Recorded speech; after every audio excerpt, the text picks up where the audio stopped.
ঘরে নন্দরানী ও মা হলো একই দায় আমি যাব রে কোথায় ও মা হলো একই দায় আমি যাব রে কোথায় কালা এই বয়সে ননি চোরা শিখেছে কোথায় গোপাল এই বয়সে ননি চোরা শিখেছে কোথায় বয়সকালে হবে ছেলে শিবর শিবমণি বয়সকালে হবে ছেলে শিবর শিবমণি কেমন ছেলে তোমার ঘরে নন্দরানী আজ ধরানী কেমন ছেলে তোমার ঘরে নন্দরানী ও মা হলো একই দায় আমি যাব রে কোথায় ও মা হলো একই দায় আমি যাব রে কোথায় কালা এই বয়সে ননি চোরা শিখেছে কোথায় গোপাল এই বয়সে ননি চোরা শিখেছে কোথায়।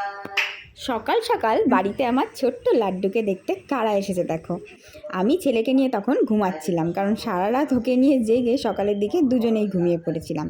মা হঠাৎ করে ঘুম থেকে ডেকে বলল যে হিজড়ে মাসিরা এসেছে, ওরা পুচকুকে একটু কোলে নেবে আর আমাকেও দেখবে বলেছে। তাই মা প্রথমে পুচকুকে নিয়ে নিচে নামলো, তারপর আমিও আস্তে আস্তে নিচে নামলাম। আমাকে দেখে তো ওরা প্রথমে আশীর্বাদ করলো, তারপর আমার লাড্ডু গোপালকে একটু কোলে নিল, অনেক আশীর্বাদ করলো আর একটু নাচ গান করলো সবার সামনে।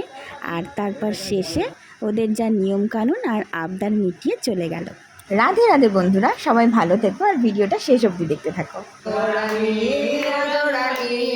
কেমন ছেলে তোমার ঘরে নন্দরানী ও মা হলো একই দায় আমি যাব রে কোথায় ও মা হলো একই দায় আমি যাব রে কোথায় কালা এই বয়সে ননি চোরা শিখেছে কোথায় গোপাল এই বয়সে ননি চোরা শিখেছে কোথায় বয়সকালে হবে ছেলে শিবর শিবমণি বয়সকালে হবে ছেলে শিবর শিবমণি কেমন ছেলে তোমার ঘরে নন্দরানী আজ ধরানী কেমন ছেলে তোমার ঘরে নন্দরানী ও মা হলো একই দায় আমি যাব রে কোথায় ও মা হলো একই দায় আমি যাব রে কোথায় কালা এই বয়সে ননি চোরা শিখেছে কোথায় গোপাল এই বয়সে ননি চোরা শিখেছে কোথায়।